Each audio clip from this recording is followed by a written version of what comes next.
Today I want to continue in Colossians, one of my favorite and a very powerful verse or two verses. And it's still in chapter 1. And if we just jump ahead there to Colossians chapter 1, verse 21. We're going to read verse 21, 22, and 23. In 21, he says, "In you."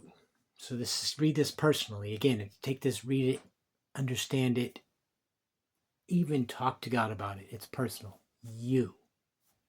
Okay, you who once were alienated. You were separate. You were cut off. You were not connected and not in oneness with God. And you were enemies. You were an enemy. You were contrary. You were the opposite way of thinking that God does. This is you outside of living outside of God's heart for you. And we talked about knowing his will, his heart.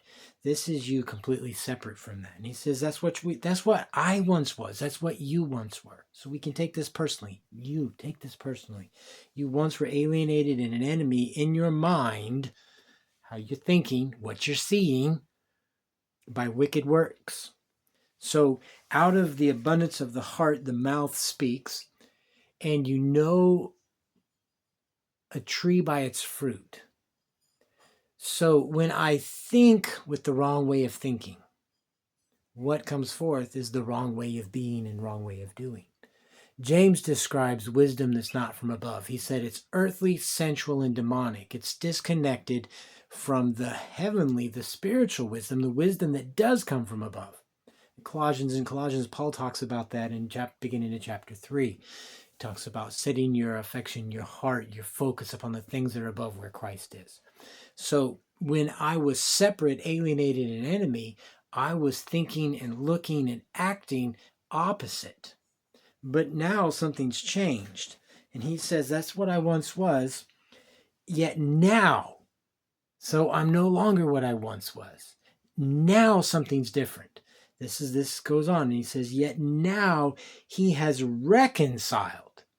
The word reconcile in here is a word that means to be made one with. That's what reconcile means. It's to be taken from that distant, alienated place, a place of an enemy, and to be made one with. In Romans, he speaks of we have peace. That's not only in Romans, but that Romans 5:1 is one of those places that he, through his having been justified by his blood, you now have peace with God. Justified, never sinned. This is to be made, to be cleansed, washed, be made righteous. Okay, peace speaks of that unity, that reconciliation. Okay, so verse 22. So I'm reconciled in the body of his flesh through death, his death. So he dies, and guess why he died? Read on. To present you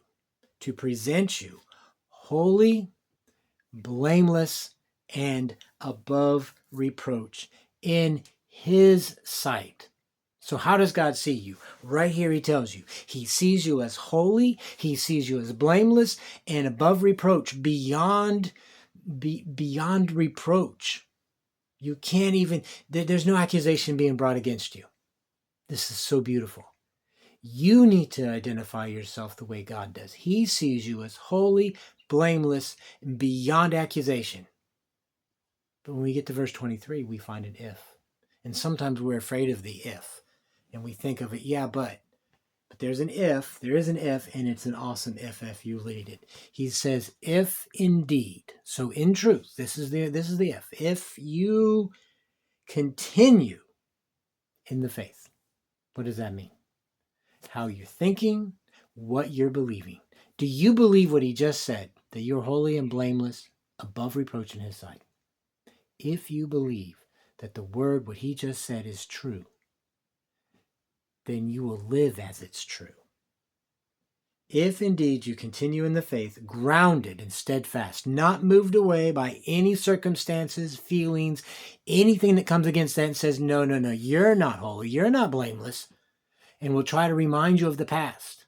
He says, you are, and you will live that way if you continue to believe, being rooted and grounded in that and not moved away from the hope of this good news. That is good news. You are holy, blameless, and above reproach. And what I encourage you to do is to actually very personally and very intimately with God. This is the way we build intimacy with Him, is through thanksgiving, thankfulness, giving Him thanks, is to actually just make a prayer. Just really pray it. Not just saying, I am holy and blameless, but say, thank you, Lord, that you see me through the blood of Christ, through His death, that I've been washed and cleansed. And in your eyes and in your sight, I am holy. I am set apart. I am made in your image. I am blameless. There is no fault to be found. And I am above reproach. There is no accusation that comes against me. And dwell in that place in thanksgiving with Him, because what He says is true.